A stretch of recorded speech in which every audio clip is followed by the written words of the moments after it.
नमस्कार साथियों, daily current affair show में आज हम पढ़ेंगे 26 अक्टूबर 2025 का करंट अफेयर। उससे पहले डेली की तरह कल के करंट अफेयर का क्विक रिवीजन हम लोग कर लेते हैं। पहला प्रश्न पूछा गया था, गूगल क्लाउड में मुख्य उत्पाद अधिकारी नियुक्त किए गए। उत्तर ए कार्तिक नारायण। दूसरा प्रश्न था, निंगोल चाकोबा 2025 उत्सव किस राज्य में मनाया गया। उत्तर सी मणिपुर राज्य में। तीसरा प्रश्न पूछा गया था, भारतीय सेना ने तीव्र हमलों अभियानों के लिए किस बटालियन का गठन किया। उत्तर भैरव बटालियन। चौथा प्रश्न पूछा गया था, हाल ही में किस देश ने कफाला सिस्टम को समाप्त कर दिया। तो उत्तर बी सऊदी अरब। पांचवा प्रश्न पूछा गया था, 16 वर्ष से कम उम्र के बच्चों को सोशल मीडिया चलाने पर प्रतिबंध लगाने वाला देश। उत्तर डी न्यूजीलैंड। छठा प्रश्न पूछा गया था, अत्यधिक गरीबी मुक्त घोषित होने वाला पहला राज्य। केरल अत्यधिक गरीबी मुक्त राज्य घोषित हो गया। सातवां प्रश्न पूछा गया था, किस राज्य के मुख्यमंत्री यूएई देश के दौरे पर हैं। उत्तर डी आंध्र प्रदेश मुख्यमंत्री। आठवां प्रश्न पूछा गया था, नानजिंग तीरंदाजी विश्व कप फाइनल में पदक जीतने वाली पहली भारतीय महिला तीरंदाज बनी। उत्तर ज्योति सुरेश। ये था साथियों कल के करंट अफेयर का क्विक रिवीजन। अब पढ़ते हैं आज का करंट अफेयर। पहला प्रश्न पूछा गया है, विश्व का सर्वश्रेष्ठ उपभोक्ता बैंक 2025 का पुरस्कार किसे प्रदान किया गया। विश्व का सर्वश्रेष्ठ उपभोक्ता बैंक 2025 का पुरस्कार भारतीय state bank of India SBI को प्रदान किया गया। एसबीआई साथियों हमारे भारत का सबसे बड़ा कॉर्पोरेट बैंक, हमारे भारत का सबसे बड़ा वाणिज्यिक बैंक है। हमारे भारत का सबसे बड़ा बैंक अगर एग्जाम में पूछा जाए तो आरबीआई होगा, भारतीय रिजर्व बैंक। लेकिन वाणिज्यिक बैंकों में सबसे बड़ा बैंक है भारतीय state bank.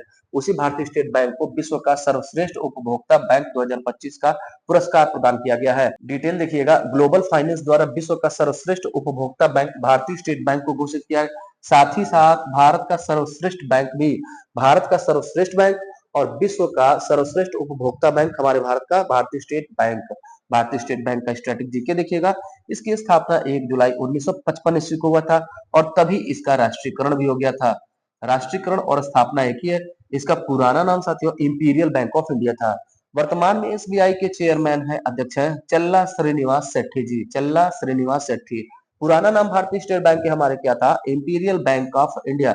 Imperial bank of India यहाँ लिखते हैं साथियों, पुराना नाम एसबीआई का imperial imperial bank of India, imperial bank of India भारतीय स्टेट बैंक का पुराना नाम, जिसका गठन 1921 में 3 बैंकों को मिलाकर के हुआ था।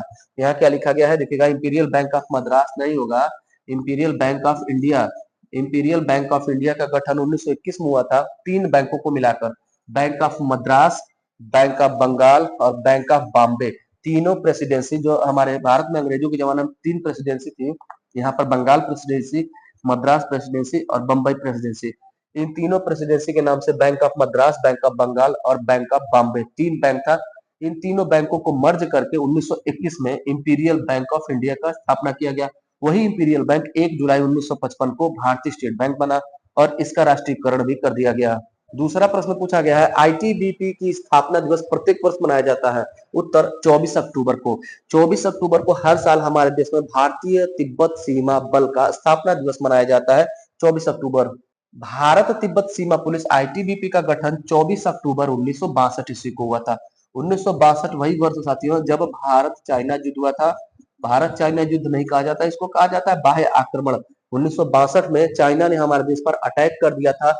पंचशील समझौता भारत और चाइना के मध्य हुआ था। 5 समझौते हुए थे कि एक दूसरे देश का जो संप्रभुता होता है उसके अस्तित्व को बचाए रखना है, एक दूसरे की भूमि पर अटैक नहीं करना, आक्रमण नहीं करना।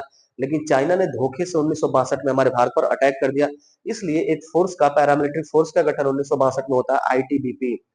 इसका आदर्श वाक्य क्या है आईटीबीपी का, शौर्य दृढ़ता कर्मनिष्ठा, शौर्य दृढ़ता और कर्मनिष्ठा। डीजी कौन है, महानिदेशक कौन है, तो प्रवीण कुमार जी डीजी हैं। इसके अलावा साथियों कुछ याद रखिएगा, 1939 में सीआरपीएफ का गठन हुआ था, क्राउन रिजर्व पुलिस फोर्स। फिर बाद में इसका नाम, वर्तमान नाम 1949 में आया सेंट्रल रिजर्व पुलिस फोर्स। सबसे पुराना अगर पैरामिलिट्री देखा जाए तो 1835 में कछार लेवी था, कछार लेवी। इसी का नाम बाद में जाके असम राइफल कर दिया गया। इसके अलावा साथियों 1962 में ये आईटीबीपी हो गया। 1962 में पैरामिलिट्री फोर्स आईटीबीपी। 1963 में एसएसबी का गठन हुआ नेपाल की सीमा के लिए। 1965 में पाकिस्तान से युद्ध होता है साथियों तो बॉर्डर सिक्योरिटी फोर्स बीएसएफ का गठन होता है। 1969 में जब इसरो का गठन होता है हमारे देश में, तो 1969 में CISF central industrial security force का गठन होता है। अच्छा, ये सभी जो पैरामिलिट्री फोर्स हैं, ये गृह मंत्रालय के अधीन आते हैं, ये भी बात याद रखेंगे। गृह मंत्रालय के अधीन, जिसके मंत्री है वर्तमान में हमारे देश के गृह मंत्री हैं अमित शाह जी। इसके अलावा साथियों जो हमारी सेना है, सेना हमारे देश की जो सेना है वो रक्षा मंत्रालय के अंतर्गत आती है। सेना रक्षा मंत्रालय के अंतर्गत और अर्ध सैनिक बल पैरामिलिट्री फोर्स गृह मंत्रालय के अधीन आती है। तीसरा प्रश्न पूछा गया, अडानी के गोड्डा पावर प्लांट को राष्ट्रीय ग्रिड कनेक्शन के लिए मंजूरी मिली। गोड्डा स्थित है। महत्वपूर्ण बात की गोड्डा पावर प्लांट ये अभी हाल ही में स्थापित हुआ झारखंड राज्य में है गोड्डा, वहां पर बिजली संयंत्र स्थापित हुआ साथियों। इसको राष्ट्रीय ग्रिड कनेक्शन की मंजूरी भी मिल गई। उत्तर यहाँ फिलहाल देखिएगा, गोड्डा झारखंड में है। डिटेल देखते हैं। झारखंड के गोड्डा जिले में अडानी पावर लिमिटेड ने अल्ट्रा सुपर क्रिटिकल तकनीकी से पावर प्लांट बनाया। किस टेक्नोलॉजी से? अल्ट्रा सुपर क्रिटिकल टेक्नोलॉजी से बनाया। कहां पर? झारखंड में कहा? गोड्डा जिले में। इसकी क्षमता 1600 मेगावाट। कोयला आधारित रहेगा, कोल से ये बिजली पैदा होगा।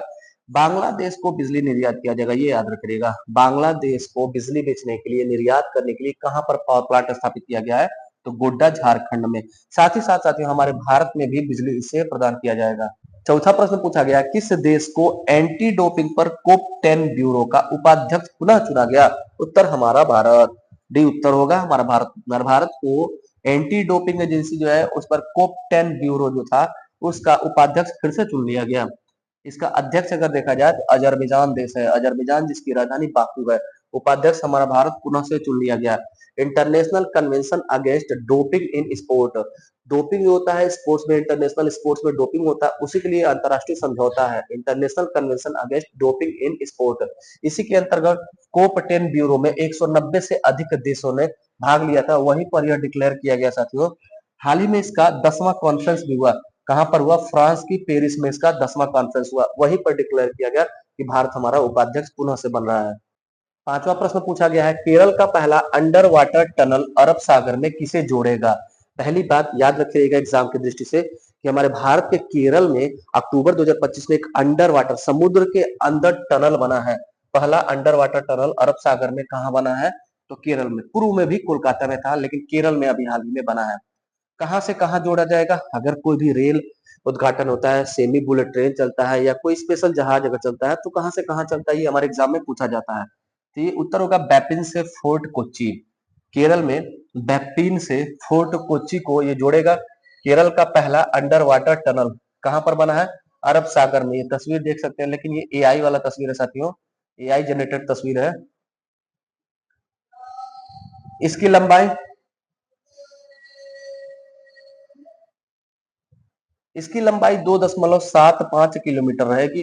पूर्व में 16 किलोमीटर की दूरी जो तय करके जाते थे वो घट करके मात्र 3 किलोमीटर हो जाएगी इसके बनने के बाद।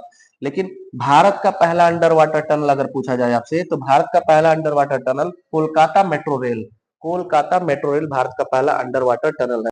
छठा प्रश्न पूछा गया, भारतीय विज्ञापन जगत के दिग्गज जिनका 70 वर्ष की आयु में हाल ही में निधन हो गया। महत्वपूर्ण शख्सियत साथियों, पीयूष पांडे जी, इनका भी हाल ही में निधन हो गया। तस्वीर से शायद आप न पहचान पाए साथियों, लेकिन ये वही शख्सियत हैं जो हम लोग टीवी पर ऐड देखते थे लगभग 25 से 30 वर्ष तक। अभी 2025 में इनका डेथ हुआ। इससे पहले जितना भी टीवी पर ऐड देखते थे जिसमें एक मोटा आवाज होता था, बड़ा कॉमन वो आवाज होता था एडवर्टीजमेंट में, वो इन्हीं का आवाज है। लगभग 25 से 30 साल तक भारतीय विज्ञापन जगत में इनका मोनोपोली एकाधिकार था। अकेले सिर्फ इन्हीं की आवाज हम लोग सुनते थे, तस्वीर बस इनकी नहीं देखे थे हम लोग। सातवां प्रश्न पूछा गया, भारत में किस देश से पटाखों की गैर कानूनी तस्करी रोकने के लिए ऑपरेशन फायर ट्रोल शुरू किया गया?